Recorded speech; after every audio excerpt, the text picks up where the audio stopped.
좋은 ETF란 무엇일까요? ETF에 투자한다는 것은 결국 결정권을 우리가 가지고 있다는 의미입니다. S&P 500 ETF에 투자하는 이유는 S&P 500이 상승할 거라고 생각하기 때문에 매수를 한다는 거죠. 그렇기 때문에 좋은 ETF는 실제 벤치마크와 동일한 움직임을 보이는 ETF가 좋습니다. 만약에 S&P 500이 5% 상승했는데 내가 산 S&P 500 ETF가 7%, 8% 상승했다면 이걸 너무 좋다고 생각하면 안 된다는 뜻인데요. 차이가 많이 난다는 뜻은 종목 구성이 잘 되어 있지 않다는 뜻이고, 이런 ETF는 5%가 상승할 때 3%만 상승하는 경우도 생기기 때문에 투자하는 입장에서 이런 변수는 좋지가 않습니다. 이걸 나타내는 지표가 바로 트래킹 에러인데요. ETF와 벤치마크의 상승률이 평균적으로 얼마나 차이 났는지를 알려주는 지표입니다. 트래킹 에러가 클수록 변동성 차이가 컸다고 생각할 수 있는데요. 그러니 되도록이면 트래킹 에러가 낮은 ETF가 좋습니다. 그리고 계리율이 높은 ETF도 피해야 하는데요. 계리율은 순자산 가치와 펀드 가격이 얼마나 차이 났는지를 알려주는 지표입니다.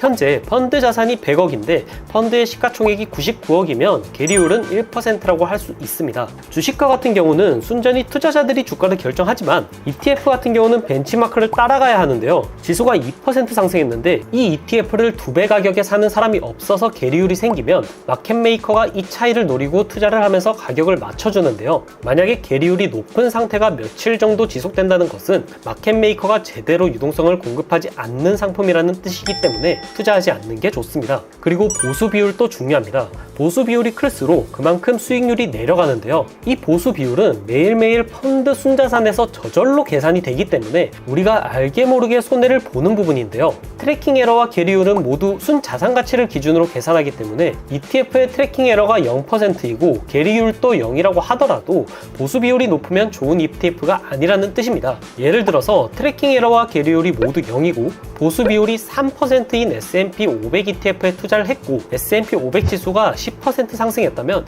실제 수익률은 3%가 되는 거죠. 벤치마크가 같은 ETF라고 하더라도 운용 보수에서 차이가 많이 나는 상품도 있습니다. 특히 ETF 중에서 해외나 원자재 같은 것들을 추적하는 것들은 운용 보수가 비싼 것들이 많은데요. 여기서 운용 보수는 HTS나 증권사에서 확인하기보다는 증권투자협회의 전자공시 서비스에서 보는 게 제일 정확합니다. 펀드 회사에서 말하는 운용 보수가 전부가 아니라 기타 비용과 수수료율을 더해야 진짜 보수가 나오기 때문에 매매하시기 전에 반드시 확인해 보시는 게 좋습니다. 사이트 주소는 제가 댓글에 남겨두도록 할게요. 자, 그렇다면 무조건 트래킹 에러, 계리율, 보수 비율이 낮은 ETF가 좋은 ETF일까요? 대체적으로 그렇긴 하지만 반드시 그런 건 아닙니다. 투자 목적에 따라서 이 수치들이 조금 높다 하더라도 ETF를 매수하는 게 좋을 때도 있습니다. 그래서 가장 주의 깊게 봐야 할 건 바로 구성 종목이라고 할 수 있습니다. 동일한 벤치마크를 추종하더라도 ETF마다 구성 종목은 모두 다릅니다. 이 구성을 너무 완벽하게 하려고 하면 트래킹 에러는 낮아지겠지만 보수 비율이 높아지고, 반대로 너무 대충 구성하게 되면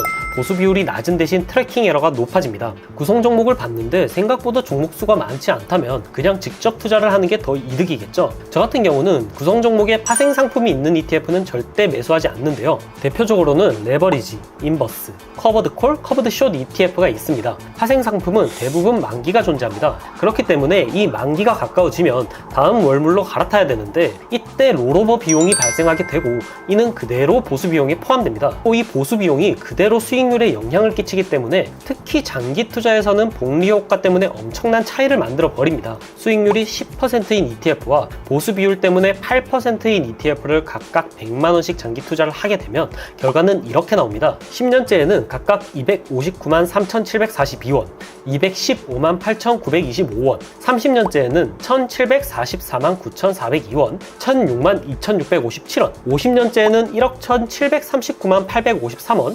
4,690만 1,613원. 어느 순간부터 2배가 넘는 차이까지 벌어지게 되는 거죠. 당연합니다. 매년 2%씩 차이가 벌어지기 때문에 단순하게 덧셈으로만 계산해도 10년이면 20% 차이가 나고, 복리로 계산하기 때문에 20%보다 더 크게 차이가 나는 건데요. 결국 장기 투자에서는 수익률 1%가 엄청나게 큰 차이를 만들어내는 만큼 조금이라도 보수 비율을 줄여야 합니다. 그런데 파생 상품이 포함되는 ETF는 이 보수가 많을 수밖에 없다는 거죠. 그래서 레버리지에 투자를 할 거라면 그냥 직접 파생 상품을 거래하는 게 훨씬 낫습니다. 선물의 레버리지가 20배라면 그냥 투자금의 10%로만 거래하면 2배의 레버리지 효과를 가져올 수가 있고, 심지어 남는 현금으로 다른 곳에 투자할 수도 있기 때문에 훨씬 효율적인 거죠. 부자 프로젝트의 목적은 배당 수익으로 노후를 보내는 것이기 때문에 최종 종착지는 배당 ETF가 되는데요. 단순하게 지수만 추종하는 게 아니라 배당과 같은 컨셉을 포함하는 ETF는 좀 더 분석에 시간을 써야 합니다. 이런 ETF는 패시브와 액티브가 반반이라고 봐야 되는데요. 배당률이 높은 회사를 단순하게 시가총액 비율대로 구성했다면 패시브적인 성향이 높은 것이고, 종목 구성에 매니저의 판단이 많이 들어가 있다면